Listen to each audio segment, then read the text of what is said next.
Bonjour à tous et bienvenue sur la chaîne RC Life. Aujourd'hui, on va faire une vidéo détaillant le réglage du variateur Hobbywing XR8 Plus et XR8 SCT. Je vais vous détailler un peu tout ça. Merci Stéphane Matteo pour le coup de main. Allez, on va se pencher sur chaque étape du réglage. Parfois, moi-même, je me demande mais à quoi ça correspond, quelles conséquences ça va avoir sur ma voiture si j'interagis sur ce mode de réglage, etc.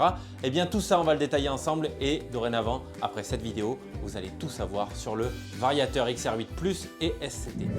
Tout d'abord j'utilise ce variateur donc XR8 Plus sur ma XB8E 1/8 2020. C'est un variateur pour véhicule 1/8.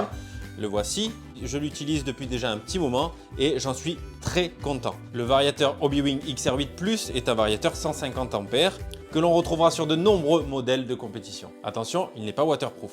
Il acceptera le câble Sensor qui sera relié au moteur. Comme vous pouvez le voir, moi j'utilise le combo Hobbywing.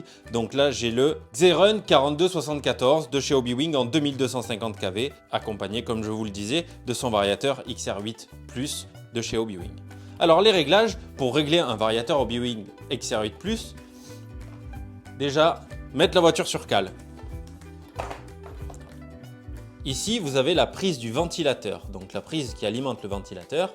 Il va falloir la débrancher et brancher en lieu et place la carte de programmation Hobbywing. Attention, les cartes de programmation comme celle-ci, donc de base pour les variateurs Connect et Hobbywing simple de loisir, ne fonctionnera pas sur ces variateurs. Il vous faudra la version LCD qui est quand même un peu plus poussée. Donc celle-ci, on la laisse de côté. Ce câble est très important, c'est ce qui va vous permettre de relier la carte de programmation à votre variateur. Une fois que vous avez débranché votre ventilateur sur le variateur, il faudra venir brancher en respectant les polarités la carte de programmation sur le variateur. Une fois que c'est branché, on va pouvoir la laisser comme ça. Et ici, on va venir glisser son pack d'accu. C'est simplement pour alimenter l'ensemble pendant le réglage. Par la suite, il vous faudra allumer la radio. Moi, je le fais, c'est pas obligatoire. Certains enlèvent les roues et les laissent sur cale et n'allument pas la radio. Moi, je préfère allumer la radio en relation. Voilà, ils sont en relation. Et mettre la voiture sur cale. Par la suite, je vais brancher mon accu. Hop. Et là, on va allumer le variateur, tout simplement. Allumer la voiture comme si vous alliez rouler. Voilà. Ici, on entend que la voiture est fonctionnelle. Donc, tout marche parfaitement. Et on retrouve la carte de programmation qui s'allume.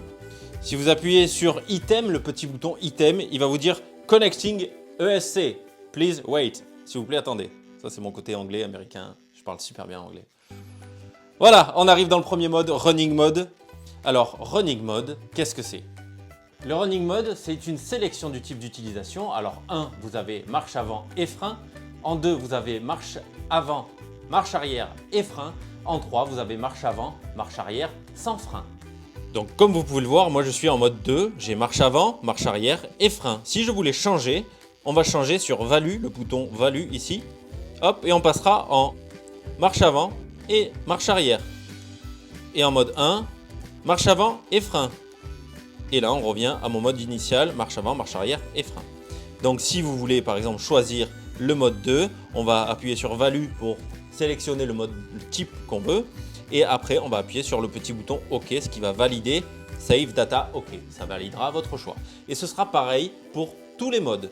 Ici on change le mode, par exemple là on arrive dans le mode 2 lipo cell, donc là il vous demande quel type de lipo vous utilisez.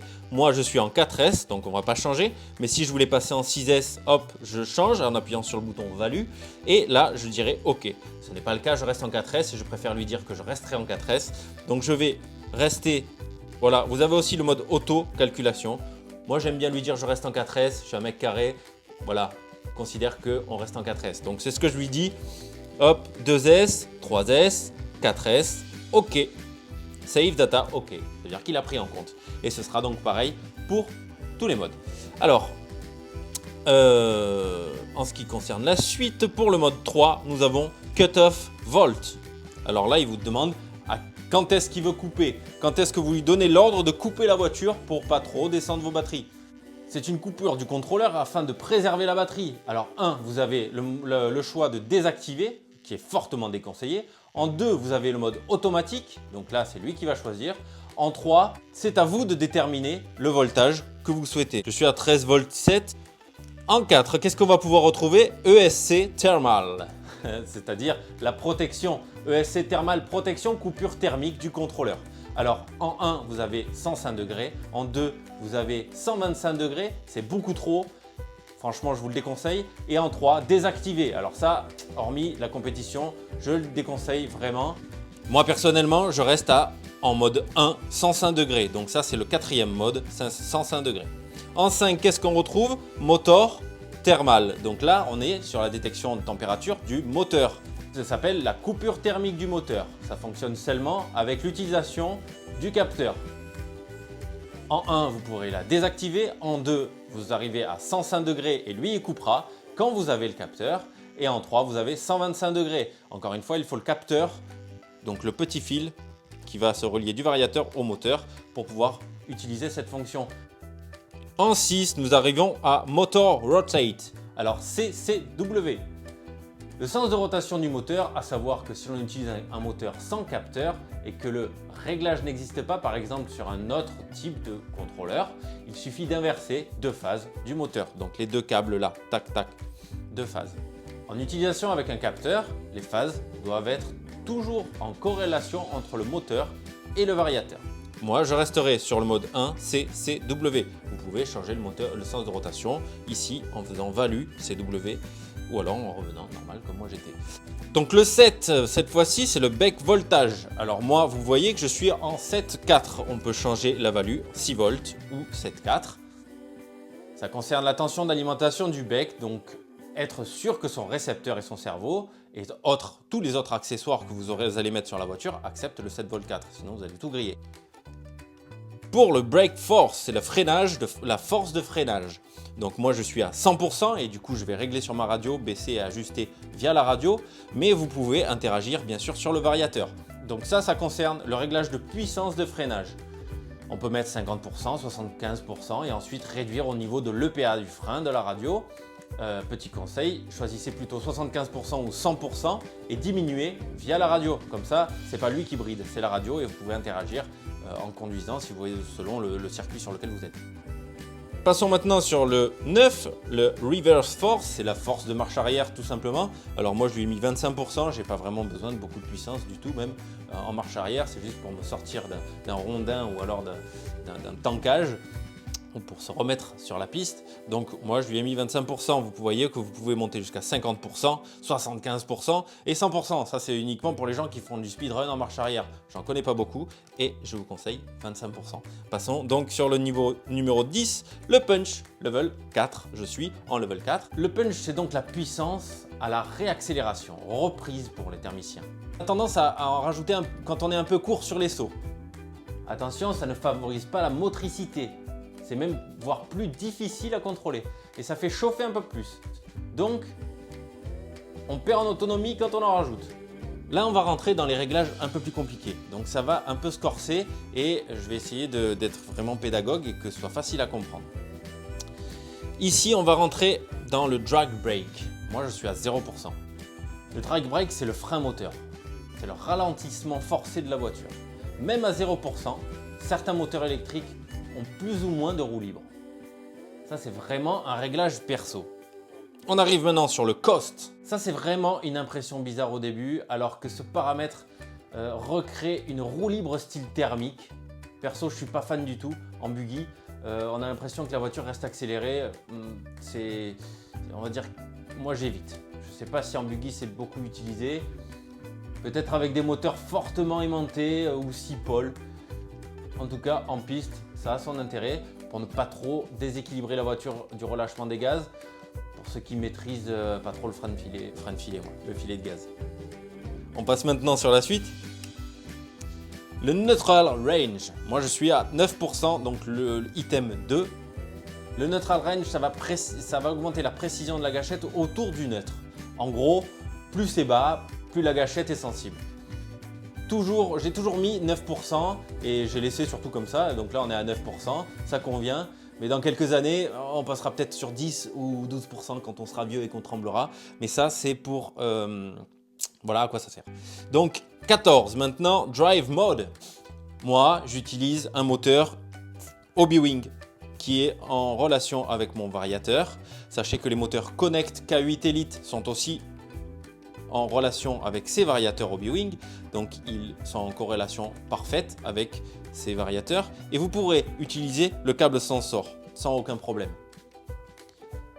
Moi, donc, je suis en full sensor, ce qui veut dire qu'ils vont, c'est le plus gros moyen de communication qu'il y a pour que les deux puissent parler entre eux, se passer des informations, si je puis dire. Ce qui va apporter plus de souplesse et un fonctionnement en général plus agréable et plus pointu. Le drive mode, c'est important. Le full sensor uniquement avec les moteurs Hobbywing G2, ça apporte plus de linéarité. Disons que ça apporte plus de souplesse et c'est plus linéaire. Les moteurs non Hobbywing, mode hybride. Alors, c'est mon avis. Je vous conseille vraiment, si vous n'avez pas le combo Hobbywing ou alors le variateur Hobbywing et un moteur K8 Elite de chez Connect, restez en mode hybride. Après, en un 8e TT, il est très rare de trouver des gens qui utilisent le sensor. La plupart roulent en mode hybride. En piste style GT8, c'est quasiment nécessaire par exemple. Mais en buggy 1.8, ça l'est beaucoup moins. Donc ici, vous pourrez choisir hybride ou full sensor. Moi, je suis en full sensor parce que j'ai le combo bien cher de chez Hobbywing. Là, pétard, c'est de la qualité le truc là, je me régale. Et on reprend. 16, turbo timing, 5 degrés. Le turbo timing, c'est le fameux timing qu'on retrouve sur beaucoup de moteurs. Donc plus on monte en valeur, plus on a l'impression que le moteur est puissant, en perdant du couple alors que le moteur reste le même. Donc ça revient à avoir un moteur avec plus de kV, c'est un peu comme si on augmentait les kV, ou monter un pignon plus gros, un pignon moteur plus gros. Après, c'est sûr qu'en course, il est plus rapide que mettre un coup de timing en plus que de changer un moteur. Donc moi je reste à 5 degrés, la value, vous pouvez monter 6, 7, 8, 9, 10. Turbo Delay. Le Turbo Delay, c'est l'activation du Turbo Timing. Donc sur ce type de contrôleur, c'est du délai en temps. C'est-à-dire que le Turbo Timing s'active après 0,05 secondes ou 0,10 secondes. Le Turbo Delay, ça va prendre effet après ou 0,05 secondes ou 0,10 secondes après avoir été gâchette à fond.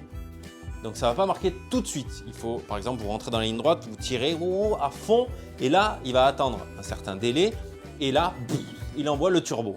Donc ça, c'est le délai de turbo et c'est comme ça que vous le réglez. Moi, je l'ai mis sur instantané parce que j'aime quand ça arrache, vous voyez. Mais ça se règle en fonction de la piste, de la rapidité à laquelle vous souhaitez accéder à un rapport de vitesse de pointe.